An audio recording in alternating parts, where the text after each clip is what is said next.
उसी रास्ते से एक साधु नाम का बनिया व्यापार करने जा रहा था। वह बनिया सभी लोग को इकट्ठा देखकर वहाँ पहुँच जाता है और वो भी कथा को सुनता है। कथा जब पूर्ण हो जाती है तब जो वह पूछता है राजा से कि आपने यह कौन सी कथा कर रहे थे, इस कथा का क्या फल होता है और कब किया जाता है।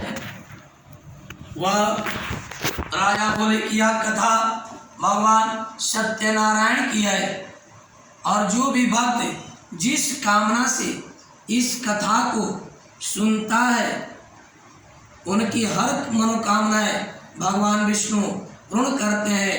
धनार्थी धनम, विद्यार्थी विद्या, पुत्रार्थी पुत्र, मनोकामना वांछिते है। जो धन की कामना के लिए भगवान की संकल्प लेकर पूजन करता है उन्हें धन मिलता है। यदि विद्यार्थी विद्या ग्रहण करने के लिए इस कथा को सुनता है प्रभु उनको विद्या प्राप्त कराते हैं। जो पुत्रहीन है वह पुत्र की कामना के लिए यह कथा को जो सुनता है भगवान उनके मनोकामनाएं पूर्ण करके पुत्र प्राप्त कराते हैं। वह बनिया भी मन में संकल्प लेता है कि मेरे घर भी कोई संतान नहीं है, यदि भगवान मेरे घर संतान देंगे तो मैं भी सत्यनारायण की कथा को सुनूंगा। वह संकल्प लेकर व्यापार करने चला जाता है।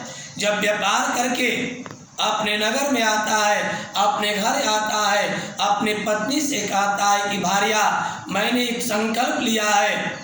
उनकी भार्या पूछी कौन सा संकल्प आप लिए। बोला कि मैं एक संकल्प लिया कि यदि मेरे घर संतान की उत्पत्ति होगी तो हम सत्यनारायण भगवान की कथा को सुनेंगे। वह भगवान उनके ऊपर दयालुता दिखाते हैं और प्रसन्न होकर के संसार वासियों की तरह उनकी पत्नी गर्भ को धारण कर लेती है और 10वें महीने में एक कन्या को जन्म देती है। जब उनके घर में कन्या का जन्म होता है उनकी पत्नी उनसे पति से कहती है कि स्वामी आप जो संकल्प लिए थे कि मेरे घर संतान की उत्पत्ति होगी तो हम भगवान विष्णु रूपी सत्यनारायण की कथा और पूजन करूंगा। सो भगवान की कृपा से मेरे घर में संतान की उत्पत्ति हो गई, अब आप कथा पूर्ण कर लीजिए। बनिए महाराज जो है भगवान से जो मांगे भगवान उन्हें दे दिए। इस कामना से वह अपनी पत्नी को टाल देते हैं कि व्यर्थ की खर्च व्यय करना जरूरी नहीं है और मैंने जो भगवान से मांगा भगवान मुझे दे दिए। अब टाल कर कहते हैं कि इनके विवाह के समय कथा को सुन लिया जाएगा।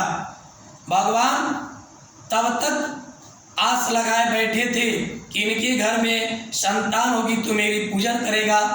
संतान होने के बाद अब विवाह को टाल देते हैं कि जब इनका विवाह होगा तब जो है भगवान की कथा सुनूंगा।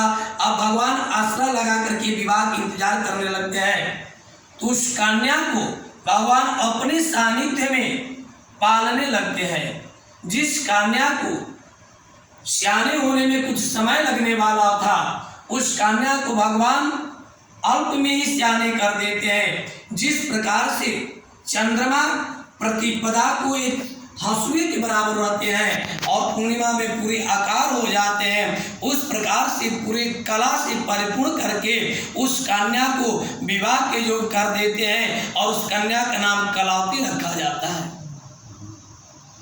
उनकी पत्नी अपने पति से कहते हैं कि स्वामी मेरी पुत्री विवाह के योग्य हो गई है, इसके लिए सुंदर सुयोग कर्मठ लड़के को ढूंढिए जिसके साथ अपनी पुत्री का विवाह कर दिया जाए। वह अपने दूत को भेजते हैं और कंचनपुर नगर से एक सुंदर सुयोग गुणवान वर को ढूंढ करके उनके दूत ने लाते हैं और उनके साथ विवाह कर देते हैं। लेकिन भगवान विष्णु की कथा नहीं सुन पाते हैं, पूजन नहीं कर पाते हैं। अब भगवान उनके ऊपर रुष्ट हो जाते हैं।